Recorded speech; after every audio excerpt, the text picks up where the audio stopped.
Senator Yoder. We have allotted 15 minutes for your presentation, and we have 9 people, not including you. That means we give you 2 minutes per person to speak, and so I hope they understand. I've seen some of the remarks already printed, and they're much more than 2 minutes, and so we don't want to be rude to folks, but we have to stick to our time schedule. So the floor is yours. Thank you so much, Mr. Chairman and members of the task force, for taking time to hear about a 60-year-old state mistake that is unconstitutional and also a barrier to work and education. In 1963, the Indiana included menstrual discharge collection devices when it first enacted the state gross retail tax. This is a tax that has been removed in 22 states, many of which did so out of concern that the tax amounted to sex-based discrimination and is in violation of the Equal Protection Clause. In addition, lack of affordability of menstrual discharge collection devices poses a very real barrier to education and employment. The National Education Association reported that 1 in 5 teen girls have struggled to afford period products or haven't been able to purchase them at all. 84% of students say they have missed school or know someone who has due to the cost burden.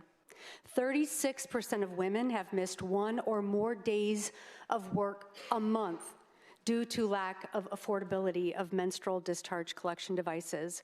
Even national groups are taking note. The governing board of the Streamlined Sales and Use Task Association, the SSU-TA, a national nonpartisan organization that makes recommendations to states on how to best streamline and simplify tax laws, very recently voted to change the classification of menstrual hygiene products to menstrual discharge collection devices. This definition changes and makes clear that menstrual products are medical devices as defined by the FDA. And Indiana doesn't tax medical devices. Indiana is a member of the SSU-TA and has previously adopted their recommendations. I want to thank everyone who has traveled here to testify based on their expertise and personal experience. Many of us have been socialized to think menstruation is a taboo subject. So I appreciate their bravery and transparency, and I look forward to working with all of you to correct the 60-year-old wrongdoing, which is not just an issue of constitutionality, but of justice. First up is Suzanne Herman. Suzanne, you have 2 minutes. Thank you.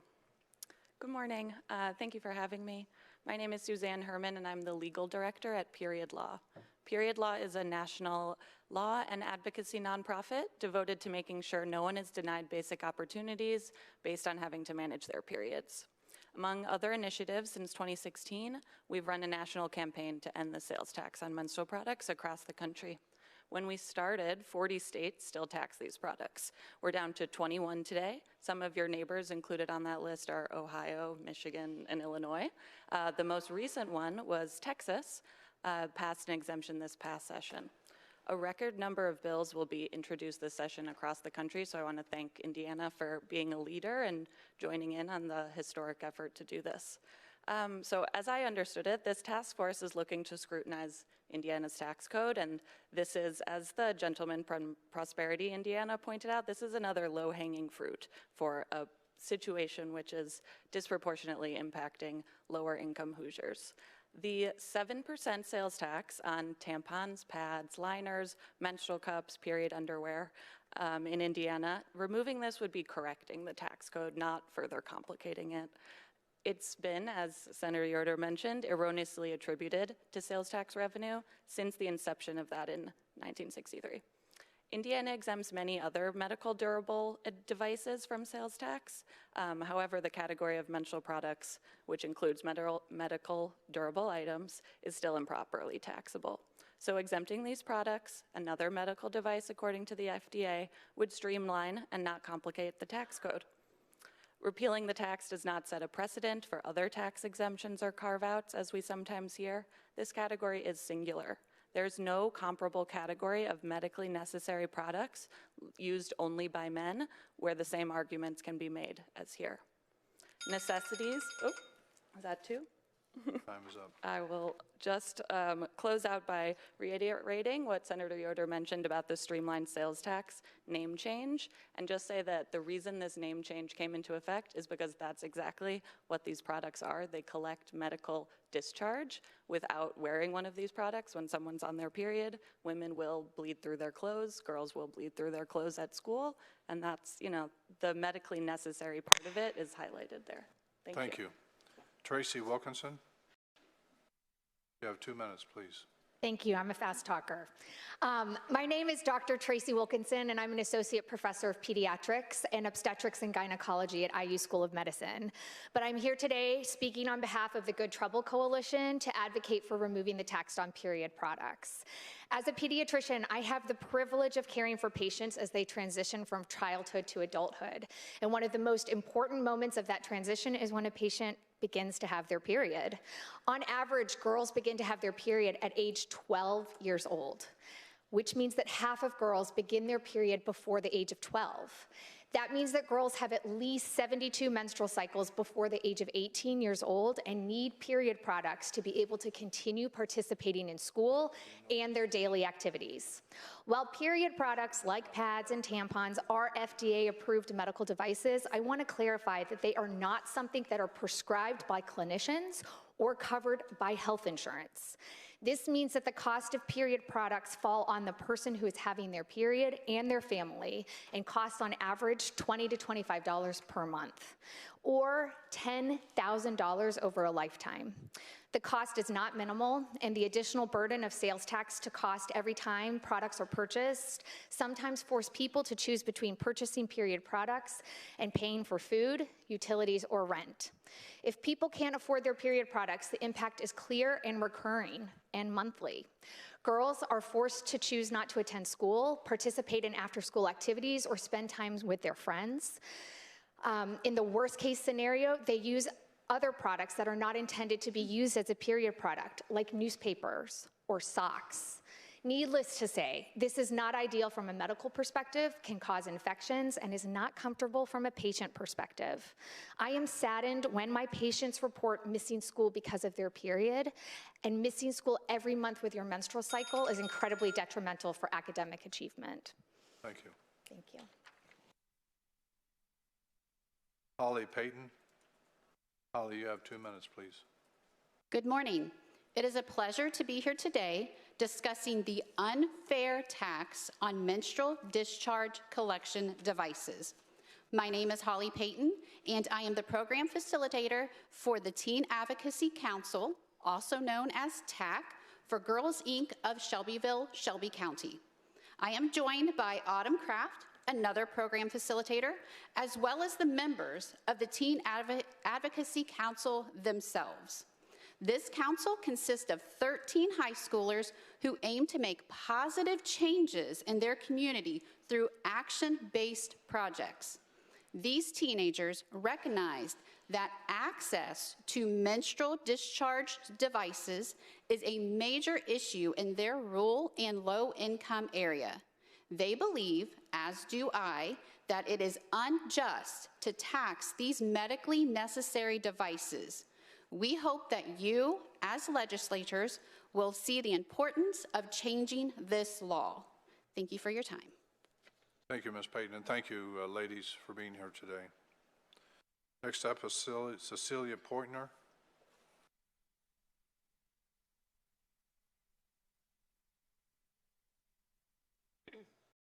You have 2 minutes, please. Thank you.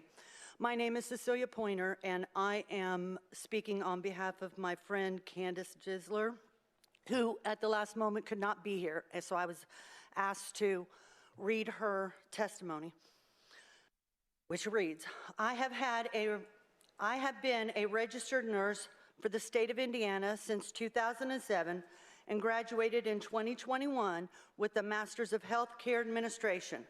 I have worked as a school nurse for the Fort Wayne Community School since 2012 and have been the nurse coordinator for the district since 2016. Fort Wayne Community Schools serve over 30,000 students and is the second largest school district in the state of Indiana. Our district serves at-risk youth and approximately 80% of our population qualifies for textbook assistance and free reduced lunch. Children living in poverty or low socioeconomic homes have a higher rate of social detriments of health risk, significantly impacting their overall well-being and health outcomes. This is increased, there are increased instances of chronic health conditions, poor health outcomes, school absences, truancies, and increased healthcare expenses, the more the social detriments of health risks and/or adversities a child has. School nurses play a key role in the success in reaching the students' social detriments of health needs, as they are reported to have more healthcare access within the school environment to children than any other healthcare profession. One of the major SDOH needs our school nurses help meet for our students every day revolves around providing support in menstrual education and providing menstrual discharge catching devices. During the 2022-2023 school year, our school nurses logged over 8,500 visits for menstrual care and students' need for menstrual discharge catching devices. Many times these students are often in need of multiple menstrual devices at a time during each visit to not only get them through the school day, but also prevent missed class time. Our nurses have also provided thousands of menstrual products to students in need to take home with them because they simply cannot afford it themselves due to the expense. Thank you. Thank you. Appreciate it. Next up is Vera McConnell.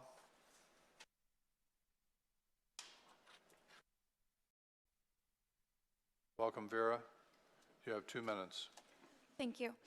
Hello, my name is Vera McConnell. I am a lifelong Hoosier and a sophomore in high school.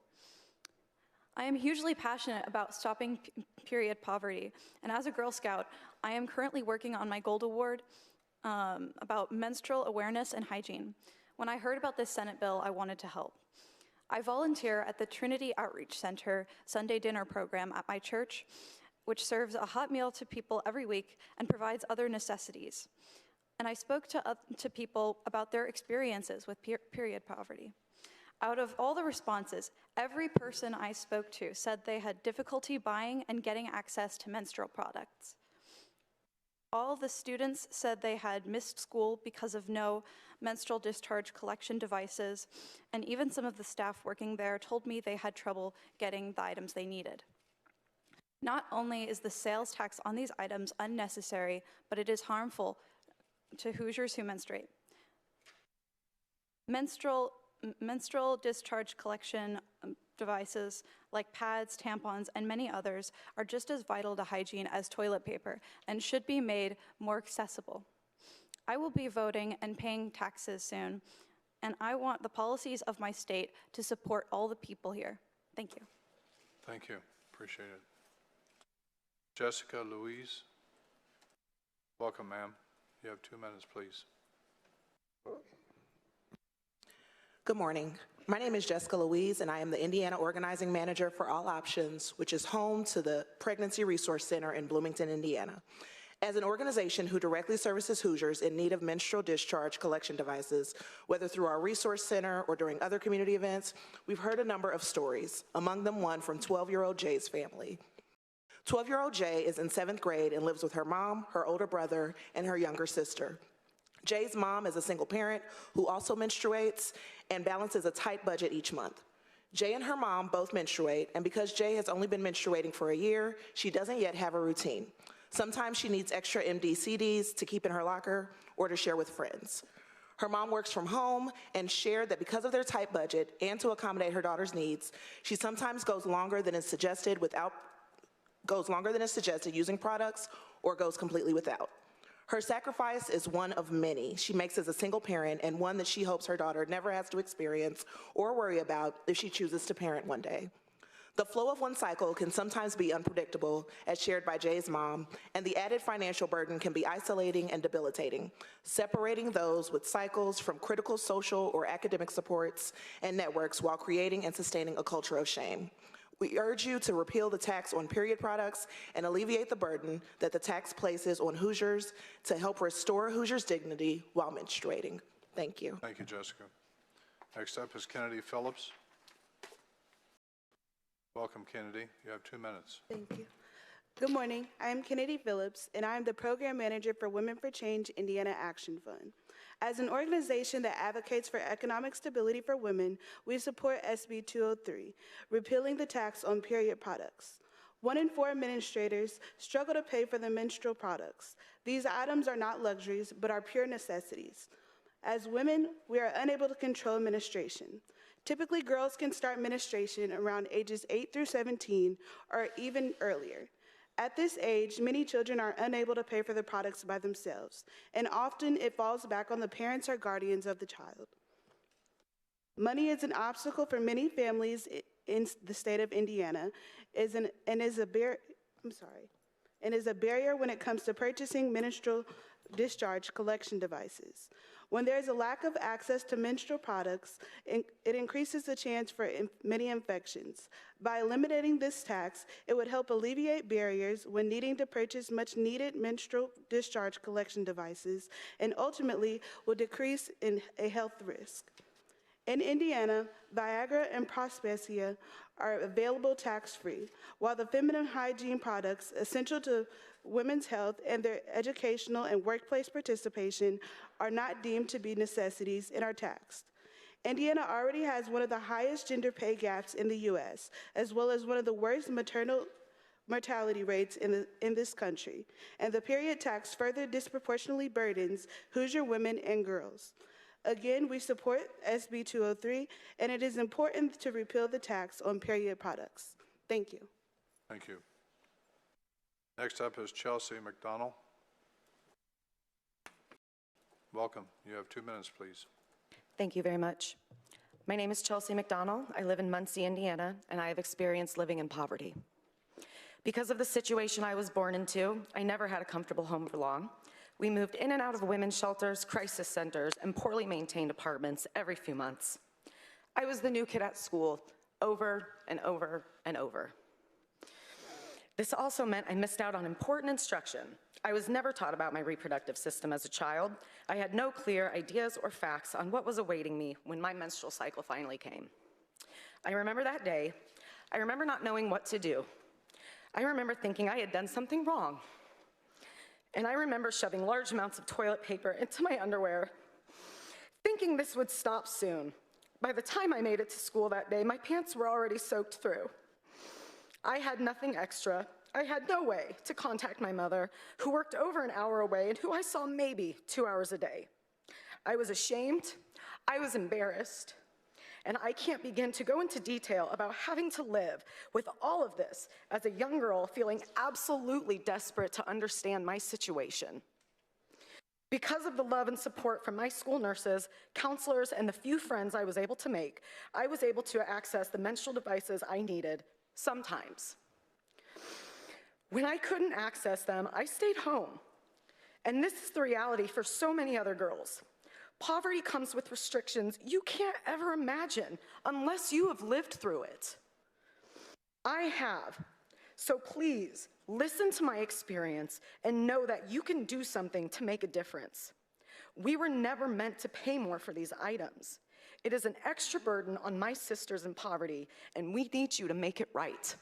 So I am asking you, from a little girl living in poverty with no access to the medical necessities that I needed, I am asking you to look out for my sisters. I am asking you to care about the little girls and the women living in poverty today. They deserve better. Thank you. Thank you, Chelsea. Senator Yoder, I have one more individual who wishes to speak to Senate Bill 203, Haley Bauer. I just want to clarify something for the folks if you misunderstood. Come on up. Folks have identified a specific bill. This task force is not looking at specific legislation. You understand that. That's something for the regular session, which began 2 days ago. This is a task force on total taxation and an overview of what we're doing with taxation in the state of Indiana, so it's not specific to a particular piece of legislation that's been filed. So with that, we welcome you today, Haley, and you have 2 minutes, please. Thank you, and I appreciate the opportunity to speak today. My name is Haley Boer, and I'm the Indiana State Director with Planned Parenthood Alliance Advocates. Rather than being recognized as the basic necessities they are, menstrual products are taxed as luxury items like makeup and electronics. Indiana is currently tied for having the highest taxation on these products nationwide, and this 7% tax disproportionately impacts Black, Latina, and Indigenous communities of color and people living in rural areas. People who menstruate require about 30 to 40 period products per menstrual cycle, which adds an additional $120 per year, which is about $17 in taxes. That probably doesn't seem like a lot to you, but we know that 2 to 3 menstruating people struggle to purchase these products due to a lack of income. Period poverty is a pervasive issue in our communities, and chances are that one of you knows somebody that has experienced this, a neighbor, a friend, and definitely a constituent. People with low income who menstruate report missing work, school, and similar critical life events due to a lack of access to these products.